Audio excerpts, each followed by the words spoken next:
What is going on, beautiful people? Welcome to another episode of the Narcissists Code. I'm your favorite self-aware narcissist, Mr. Lee Hammock, better known as Mental Healness across all social media platforms. If this is your first time seeing my face or hearing my voice, I'm a clinically diagnosed narcissist, and I use my platform on social media to raise awareness for NPD, get more people into therapy like myself, 5 years strong, 5.5 years strong, almost 6 years, and also validate the victims, survivors, and thrivers of said disorder. Said toxic people, said toxic traits. We know everybody's not a narcissist, y'all. We get it. We understand. We get it. Today's episode is going to be about one way that covert narcissistic people will get information, will get you to overshare about yourself. One way that covert narcissists, like how narcissists pretend to be shy in order to get you to tell more about yourself, to get you to divulge more sensitive information about yourself, to get you to open up more about yourself, to get you to tell your deepest, darkest secrets to them in order to connect to them. So, covert narcissistic people, we know, or don't present themselves as grandiose narcissists. Covert narcissists tend not to be over the top people. Covert narcissists are these slicker narcissistic people, the slick ones that you can't really tell are narcissists. Like, you would never guess they're narcissists. I'm more of a covert narcissist. I know people, you see my platform now, you're like, there's no way, Lee, if I met you in real life, I could tell you're a narcissist, blah, blah, blah, boo, boo, boo, beep, beep, beep. People in my real life who find my platform now still don't believe that I'm a narcissist. That's how covert I have been throughout the entirety of my 37 years. That's how covert I've been. People don't know.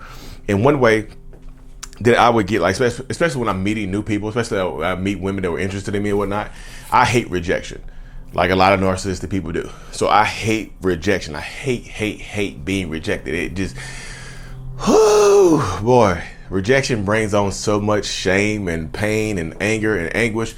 Rejection hurts, y'all. I promise you. I get so afraid of rejection. I bought an audio book and also a real book called Rejection Therapy. Rejection therapy. This is like, how do you get over rejection, not how to deal with it so much. I just thought about that, y'all. I hate rejection so much that I bought Rejection Therapy. Like, it's a card game where it makes you step outside your comfort zone and get used to rejection. I was so scared to do that game, y'all. But in order to be less, for people, like especially women that were interested in, to reject me less, I would pretend to be bashful and shy and not open up so much. So if you liked me and we were getting to know each other, it would require you to open up more. It would require you to come out of it would require you, I'm like a turtle in my shell, right? It would require you to come into my shell, to pull my turtle, to pull the turtle head out. You see what I'm saying? To get me to open up and talk to you more, you have to talk to me more. You have to share and divulge more information about yourself. And you get a lot of narcissistic people that do the same thing, especially the covert narcissists. Not all covert narcissists do this. Some of them will do other stuff. But this is a very specific type of narcissist that will pretend to be shy or actually will be shy in order to get you to open up to them more, in order to get you to verbalize things more. And guess what happened? The perfect combination of person this happens to, if you are an oversharer, oh my goodness, if you are an oversharer, people pleaser type person, typically you are the type of person that will fall into this snare, this little trap that covert narcissistic people set for you. Whatever, they're quiet and not asking a lot of questions, because some narcissists will just ask questions about you to get more information about you, right? They can go about it that way, or they'll just be quiet and let you talk. And then you'll say something like, oh, you're not talking too much. Like, look, I'm just shy. I'm trying. It takes me a while to open up to people. Well, I'm not shy. I just talk. I'm a talker. Let me tell you about this time. Let me tell you about my trauma. Let me verbal vomit to you. Let me trauma dump on you. And does it work? Yeah. If you're interested in me, it would work. If you're not interested in me, the very few people who are not interested in me, I'm just kidding, y'all.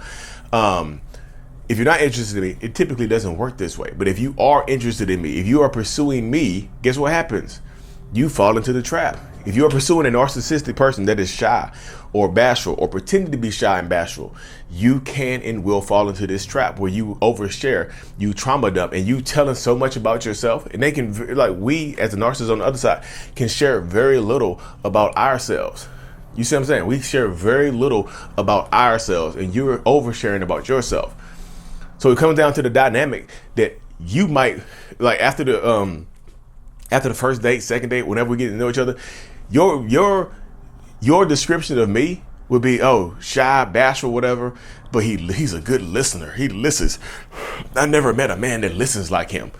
I'm not only listening, I'm absorbing what you're telling me. You see what I'm saying? I'm absorbing what you're telling me. You done shared trauma with me. You done overshared with me, right? So guess what? Now I have stuff to use against you. And now I can formulate you pretty much gave me the blueprint to build my love bomb from now.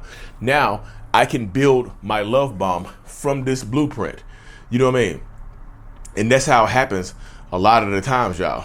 You can build a love bomb from the blueprint of this situation right here. That's how it goes. You give me the blueprint. Now I have the blueprint. Now I know all your likes and dislikes. And typically you don't overshare it with me, or you don't overshare it with that person. Your deal breakers, the things you hate, the things you'll leave somebody over. So I know to avoid those. I know your favorite color, your favorite scent. I know that you like I know you like orchids and lilies and daisies. You hate roses.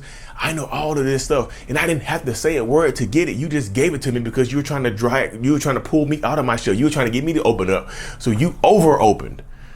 That's what I tell people when you're first getting to know people. Make them earn your information. Yes, you can have a naturally shy, bashful person.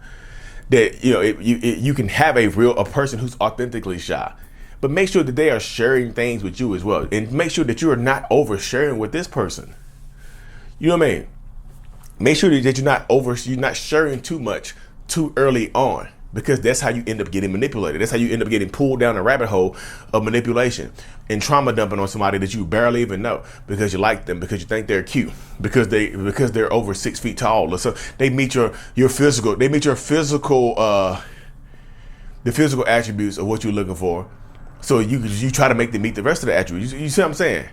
And then, women do the same thing, y'all. Women, non-binary folks do the same thing. This is not just a man-centric thing. Women do the same type of stuff. They'll love bomb you by listening to you. You know what I mean? If I tell people, just make people earn your information, and don't give them the benefit of the doubt. Well, they got their heart broke or whatever, so they're shy. They're afraid to open up. Take your time.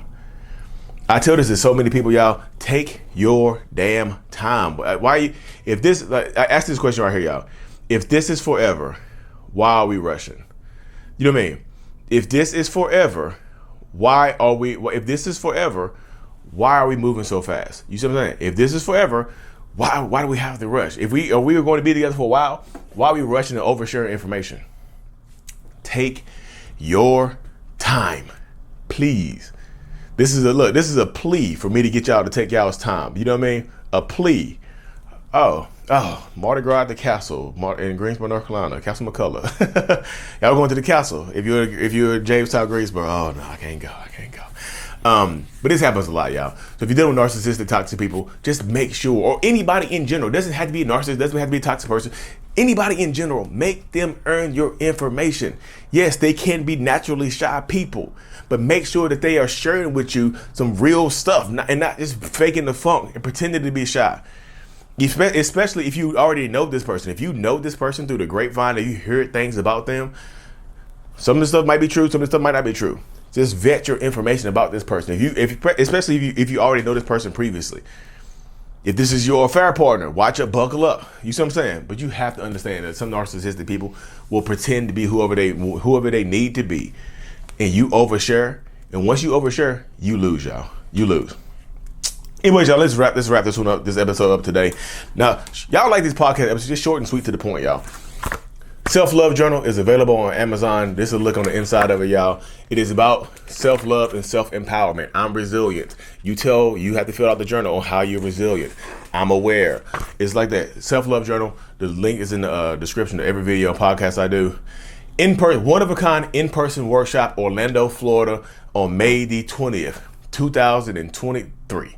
So May 20th, the link is in the description as well, y'all. See you there. Subscribe to the mailing list if you haven't already. Like and subscribe for more. Mental Illness is out. Peace.